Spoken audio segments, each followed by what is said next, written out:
Merci na bino na bandeko nyonso mpona fidélité na bino na kati ya chaîne na biso mwana Congo José télévision 4x4 na yesu na kati ya butu ya lelo le 3 janvier 2024 3 janvier 2024 mpona kosala analyse na discours oyo ya le candidat malheureux Moïse Katumbi oyo asili kopesa na mwa ngonga moke nde na ye nanu na na deuxième émission na ya mokolo lelo kosala analyse na discours ya candidat malheureux Moïse Katumbi de na kotanga moke pe na ke na kosala analyse na makambo oyo esengeli bakongomani bayebaka parce que on ne peut pas être manipulé jusqu'à niveau moko que on dirait bato baza envoûté. Non, ça ne peut pas se passer comme ça. Donc na ye pour yeba kosala analyse peut réveiller conscience de ne pas être manipulé par Katumbi. Katumbi n'a rien à voir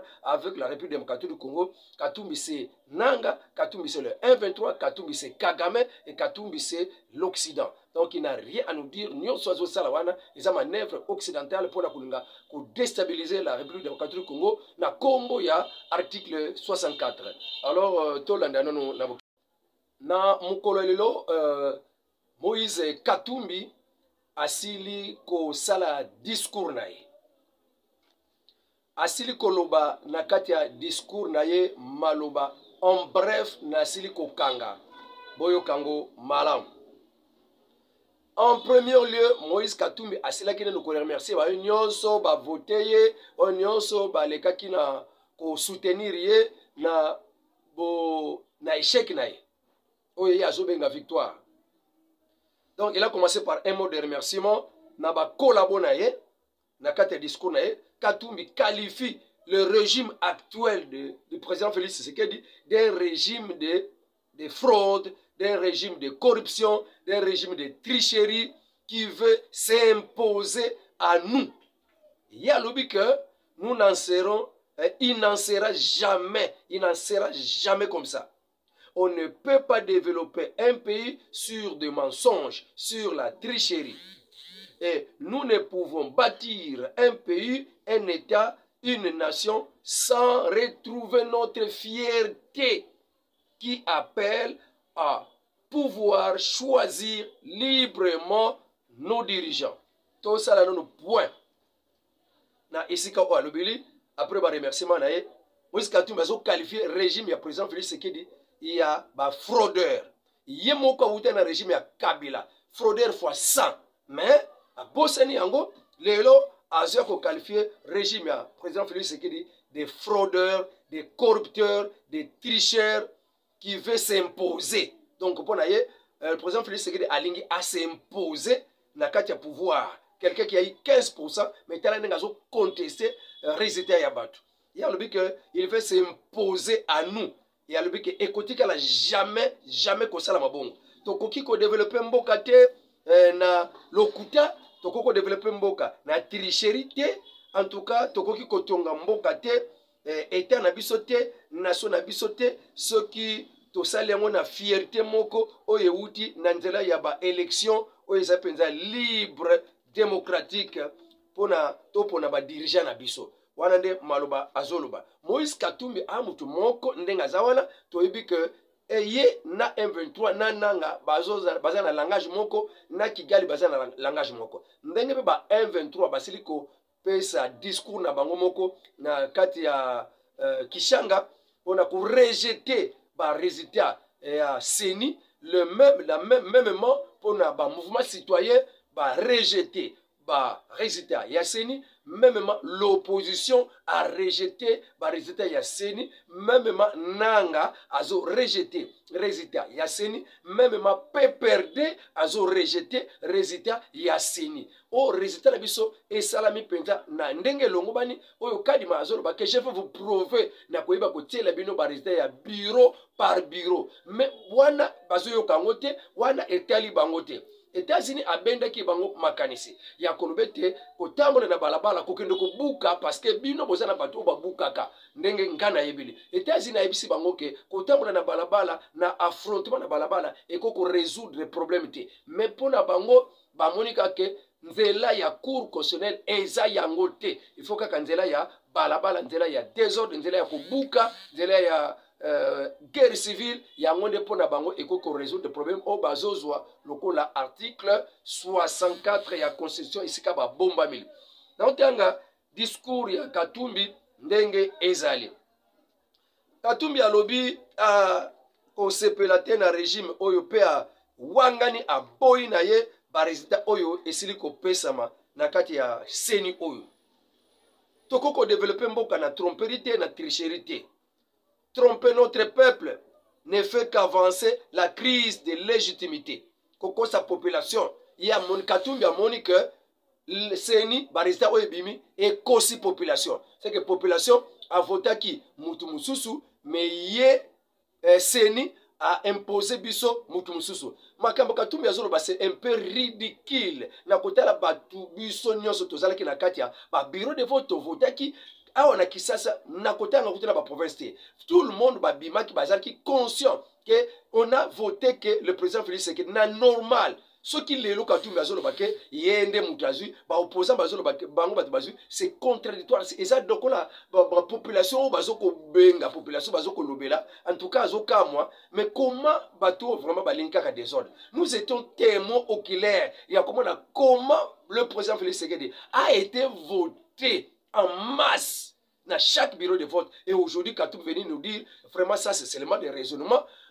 Concrétisation ya nanga concrétisation ya makambo 23 bisi mois azolobake ye esengeli aya pona ko renverser régime ya Kinshasa. C'est la même chose nanga alobi ke ye azoya pona ko renverser régime ya Kinshasa et c'est la même chose pona ba opposant balingi basala wana ndenge ya kotamona balabala or que c'est pour un but seulement ya ko rejoindre makanisi ya 23 Bertrand Bisimwa nananga pona ko yaba ko renverser régime ya président Félix Tshisekedi pona bango échec wana ba ko tolérer yango te parce que ba occident na bango derrière bazoko tindika bango bongo. Il faut ko bebisa nyonso, ils ont déjà préparé ça, ils ont déjà médité ça parce que ce n'est pas récent, ce n'est pas nouveau. Koyoka bango na minoko na bango balobaka déjà bakotika la jamais kondima. Résultat ya seni bakotika la jamais kondima. Résultat ya cour constitutionnelle. Et bato déjà ba méditer o déjà papa Patrick Mouyaya, papa Nabiso ministre de défense alobaka déjà que l'opposition prépare ces éléments de contestation. Et nous les connaissons. Et bateau ce qu'on va dire qu'on s'est manifesté. Et alors qu'est-ce qui manque que bateau bakanga bango?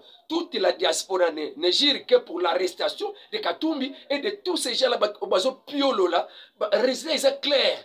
Mais bazo piolo là pour rien que pour na kaka ko satisfaire ba besoin ya ba occidentaux et Rwanda ya ba M23 en tout cas wana ekosimbate. Il faut arrêter de tels gens qui avaient déjà médité avant que bakotia chaos, bakotia trouble, bako ça la nyonso basengeli pona kaka gain de cause na bango.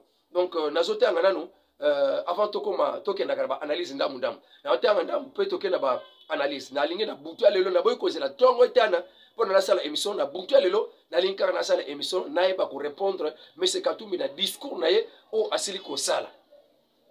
Alors tromper notre peuple, quel peuple? Tromper ventre na yo la basi na yo la bana na yo.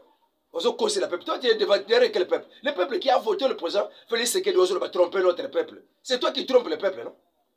Tromper notre peuple ne fait qu'avancer la crise de légitimité. À vous tous qui avez porté votre suffrage sur moi, qui m'avez voté, je vous fais le serment de ne vous jamais abandonner. Wanazolaka ba M23 bananga ba Kagame oyo ba porter qui confiance pas naie. Je ne peux jamais vous abandonner. Tika koko c'est le peuple congolais. Oh la bananga, je ne peux jamais vous abandonner. C'est pourquoi avec d'autres compatriotes nous voulons sauver notre démocratie. Avec les autres compatriotes, nous voulons sauver notre démocratie. Avec quels compatriotes? M23 Kagame, Nanga et les Occidentaux. Balingi va sauver. Balingi va détruire la démocratie. Balingi va sauver la démocratie. Toi, tu as la démocratie Katumbi. Quelle démocratie que tu as? Kuna na Katanga. Ma machette au Kaboulama. Ma machette Kaboulama, un pays qui est démocrate. Pays démocrate, bako Kaboulama machette, bako le Boumagaba Kassa. Et qui fait de toutes ces choses là-bas? Tozokoba, à quoi peut s'accaper ba analyse. Nous voulons sauver la démocratie. Tout est encore possible. Katumbi alobi. Et loko et baby danouté. Tout est encore possible pour la bango bazo pouvoir na makasi. Tout est encore possible. Nous ne laisserons à personne le droit de briser le rêve que nous avions de bâtir le Congo selon l'article 64. Yoka bien. Tout est encore possible pour la Katumbi, pour la récupérer le pouvoir. Tout est encore possible. Nous ne laisserons à personne le droit de briser les rêves que nous avons de bâtir le Congo. Rêve na bango ezali ya bâtir le Congo te. Donc balobi mutu azala makoki te ya kokanga biso nzela pona ko kangela biso rêve na biso ya ko détruire Congo pe ko yiba Congo ya ko exploiter Congo ndenge ba mesana ko exploiter Congo. C'est ça qu'il veut dire. Mais Yesu akena nzela mususu oh mon côté akoko telemela biso na rêve otozala ngo ya ko bâtir Congo. Quel bâtir Congo? Toi tu as déjà bâti le Congo où? Alors nazo ke kotanga bâtir le Congo selon l'article 64. Donc selon l'article 64 donc esengeli babima na kati ya balabala ba manifester ba mususu bazo na minduki na mobondo kuna na bandu bakomi na ba Rwandais derrière. Ça devait une rébellion mobondo ba kotile na nzela Brazzaville ba militaire rwandais ba mususu baza pembe na Tanganyika pona ko kota ko sala ke katanga ekatana. Ils sont pour la division. Maintenant bazo bomba mananzela ya article 64 d'après quoi? C'est pourquoi Batou Bazo Kobekama. Mais qui est Katumbi pour ne pas être arrêté? Hein, justice congolaise. En tout cas, tu as une capacité de la population congolaise. Non, il y a justice congolaise. Il y a gouvernement congolais. Bon, il y a bien moko bato balaka ke bakotia chaos na mboka. Et élection bato l'équipe bien, ils appellent ça élection chaotique. Mais en tout cas, diaspora ba benginga balobeke, qu'est-ce qui reste, qu'est-ce qui est plus difficile pour ya kokanga bato balinga déranger mboka batou. Non, ça ne peut pas passer. Diaspora lobby, il faut papa mokonzi azwa décision pour na batu. Nga nazo transmettre kaka nazo tanga sikoyo analyse nazo sala pona makambo Katumbi asili koloba. Population congolaise doit vraiment réveiller. Nous sommes tenus à souscrire à tous les moyens. Nous sommes tenus à souscrire par tous les moyens à notre possession. Pour donc tokosala nyonso esengeli na ba moyen oyo toza nango na maboko na biso afin que toyeba na ko longola fraude dictature oyo ba imposer biso na kati ya mboka ya République démocratique du Congo. Peuple congolais, tenons bon, restons mobilisés. Le temps de l'action est venu. Des actions pacifiques. Quelle est pacifique? Bino tango salaka action ezalaka pacifique. Na tout na penza bien Katumbi na tano lumière. Tango bino salaka ba action. Katumbi nani failu tango akotaka. Bakulu na nyonso ko bebisa kubuka, kubuka mabanga pa police. Bino se sala manifestation pacifique. Ça c'est seulement pour la tromper vigilance ba Congolais ba yebelo côté na kisi na bino, na bundoki na bino. En tout cas, bokotika la kozwa ba Congolais te obozo kanisa. Les Congolais ont besoin de la balabala. Botia bana na bino. Fallu za na bana wapi. Na bana ya Fallu baza wapi o bakota na balabala. Bana ya Katumbi baza wapi bakota na balabala. Kaka bana ya batu po ba bomba bango, ba bomisa bana batu. Impossible. Katumbi alubi bakosala la nyonso o ezala ba moyen na bango. O bazala ngo en possession. Minduki ba machette tout o bazala ngo na maboko bakosala nyonso sengeli ba ko boto la fachi pouvoir de Katumbi azoloba. Pona balongo la fraude lokuta pona balongo la dictature. Quelle dictature au fachi azalango obino bolingo longola un homme démocrate plus que Biden, mais bango benge dictateur.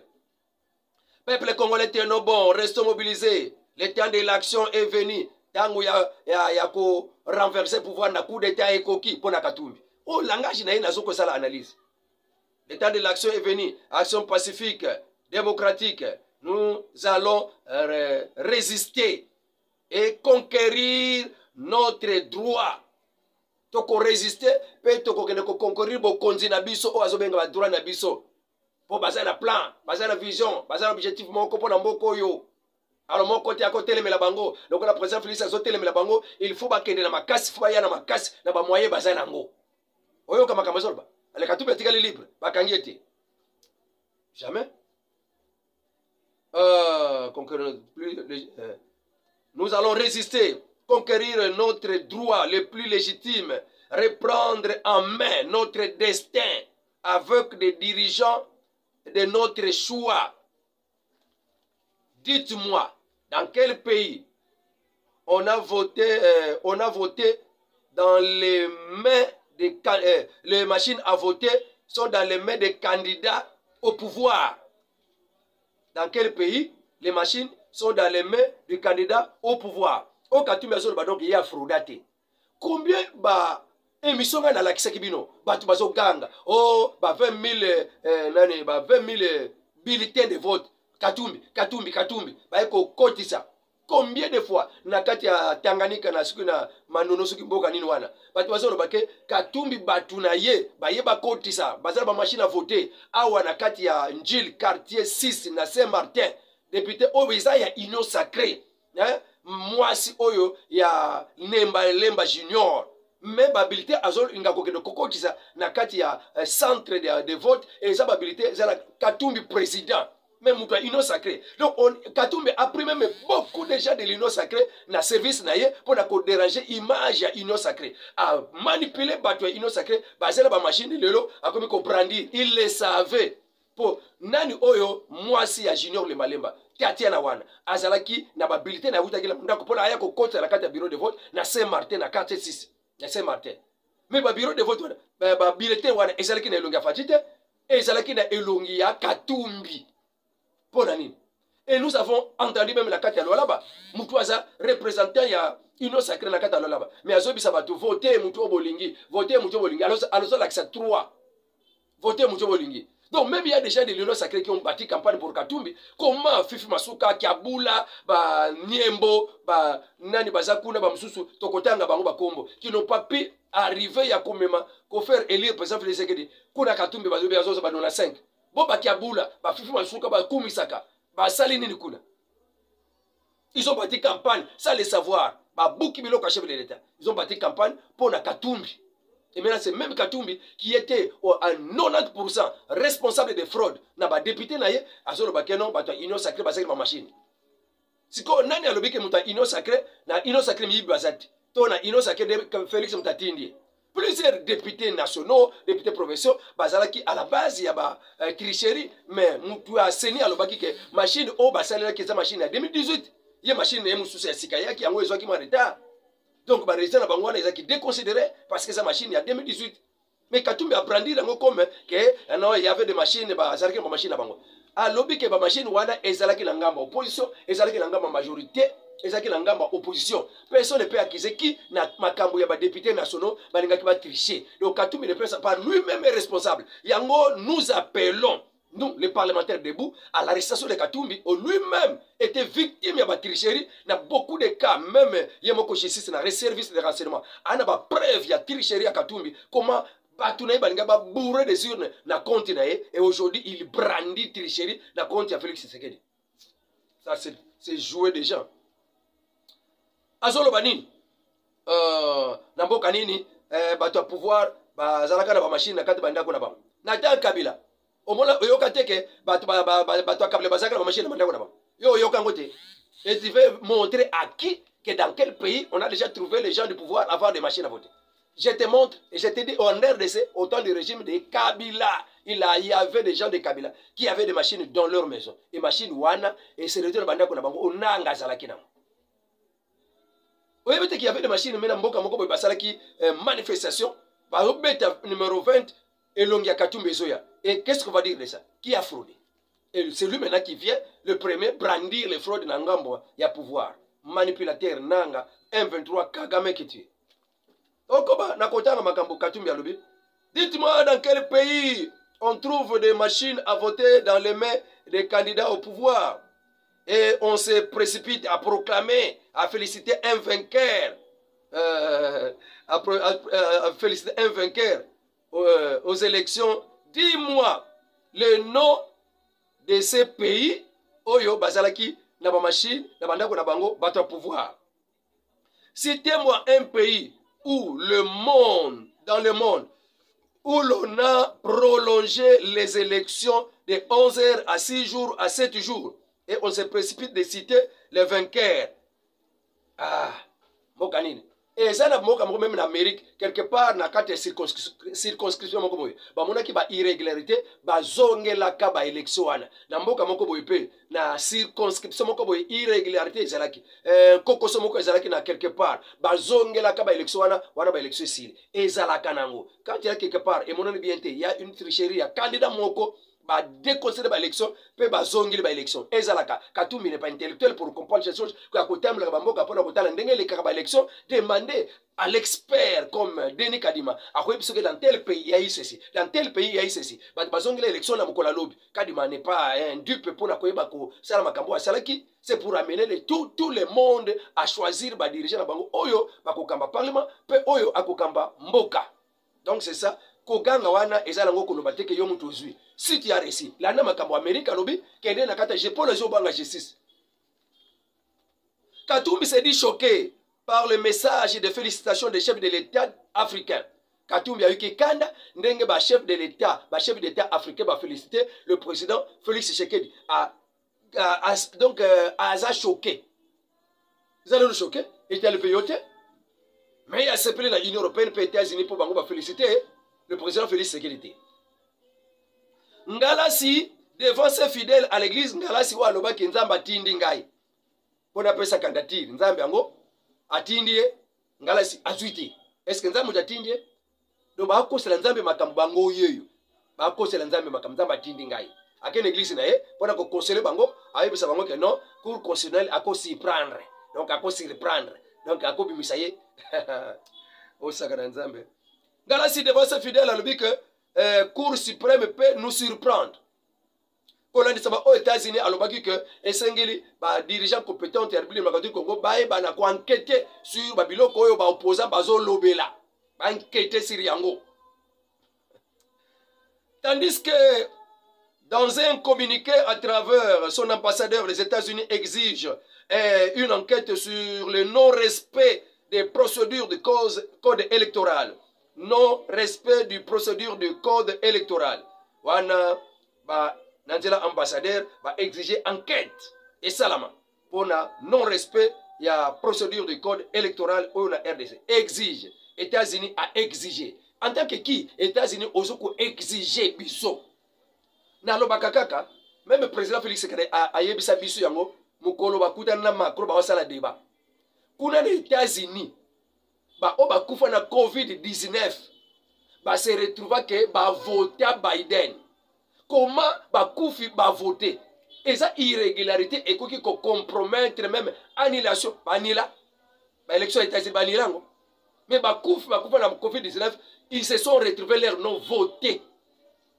Banilango les États-Unis nazol ba non nous exigeons enquête. Il y a bien enquête et ça là. Dans bo voter ça ba bibi bembe. Oh. Bon. Katumbi. Il y a le que cour constitutionnel a koki ko pesa rester solo te parce que Esaïa Chilombo, Seni Esaïa Chilombo. Analyste moko a lobby. Un homme politique, un analyste politique à Zoloba. Hier, Katumbi avait acclamé la cour constitutionnelle quand on lui avait validé. Pour la validation de sa candidature, Moïse Katumbi était très content et avait considéré, déclaré la Cour constitutionnelle vraiment juste, équitable, sainte. Mais les loyo Katumbi yemoko kaka oyo abenga sainte kozanga masumu Cour constitutionnelle Katumbi akomi ko benga ngo ya Chilombo. Souillé, corrompu. Quelle contradiction. Quelqu'un qui ne travaille que pour son ventre. Tu te contredis toi-même. Hier, tu as déclaré, il y a Malam, Lelo, et comme il y a Satan. Cette cour qui a fait passer l'impassable au-delà de toute imagination de la population congolaise. Lelo cour yango. Population congolaise, écoutez, il y a des cours yango, ndengni lekisa Katumbi, qui est reconnu comme un étranger dans ce pays. Moi, je suis Zambie. Il se dit père et de mère zambien. Et papa, on a Congo, alors qu'il y a Zambie. Zambie. Mais il a un enfant, depuis la Zambie, qui se déclare de père et de mère zambien. Ka. Alors, to Kobanan, na Kolwezi, na Grand Katanga, Fifi Masuka, Kiabula, Dani Banza, Gisele Niembo, incapable de faire élire Félix Tshisekedi. Honte à vous, membre de l'Union Sacrée. Il y a des gens qui ont travaillé pour le compte de Katumbi. Bisika bazali ba monisi preuve que basala ki pona comment dans la province nyonso les gens ont vraiment bâti campagne pour la président Félix Tshisekedi dans bisika bazalaki et nakati ya Grand Katanga batu ba mitu ya minene basako basupe mbongo ko leka na Union Sacrée na président Félix Tshisekedi mais qui ont travaillé pour Katumbi tala ba pourcentage na catégorie tala na kati ya Grand Katanga do Mbashi tala na kati ya Batanganika et batu nyonso wana baniembo batu nyonso bazo cité o badani banza surtout on muta suspect déjà banda kana déjà communicateur na biso déjà allo bakango déjà ke wana baza batu moko travailler pour le président Félix Tshisekedi. Donc nous voyons déjà que dans l'Union Sacrée il y a beaucoup qui étaient manipulés basala ba mbeba afin que baku isilango ber pam konza boka ndenge ba mesana ko sala yango. Ils ont travaillé pour Katumbi, mais c'était déjà de l'Union Sacrée. Je veux dire de la preuve. Moi, si il y a Yemoko Junior Lemba. Mouto Union Sacrée. Mais l'habilité na celle na libanda à quel côté nani président Katumbi. Ce n'est pas normal. Yangwana nazoko senga un peu rêver de conseil c'est salama. Batubaye bake Katumbi maintenant promet et déclare la guerre à la République démocratique du Congo na kombo ya article 64 de la Constitution. Mais dans mes analyses, en tant qu'analyse politique, je vais analyse comprendre que Katumbi a déclaré la guerre à la République démocratique du Congo. C'est seulement un Nanga bus, c'est seulement un Bertrand Bisimwa bus, c'est seulement un Kagame bus en République démocratique du Congo qui veut prendre le pouvoir par la force. Et nous invitons, et même la diaspora l'a dit, le peuple congolais aussi, le président Félix Tshisekedi, nous ne déclarons que nous ne girons que pour l'arrestation pure et simple. Et à l'urgence, il y a Katumbi, puis il y a bande de l'Union Swana, sinon la République démocratique du Congo, et que la kaka passi, n'a pas ce qui batoyo, batika kaka nabomoy, il y a que vivre librement. Alors, toto, ko tambo la kopesa bino suba masango mususu, wale gens qui analyse na sili kopesa na discours oyo, Katumbi asili kopesa na mukolo, yalelo. Analyse il y a réveil de conscience ne yangwana pe il y a réveil ya conscience ya bakonzi pe ya justice na biso congolaise pona ko yebisa bino makambo diaspora pe alobi na sili ko parce que nazali communicateur international nazu makambo batu balobi na yebisi gouvernement na yebisi justice pe nazu makambo justice to gouvernement alobi na yebisi population en ce moment natiki bino parce que la victoire est certaine le Congo au Congolais. Au revoir et à la prochaine.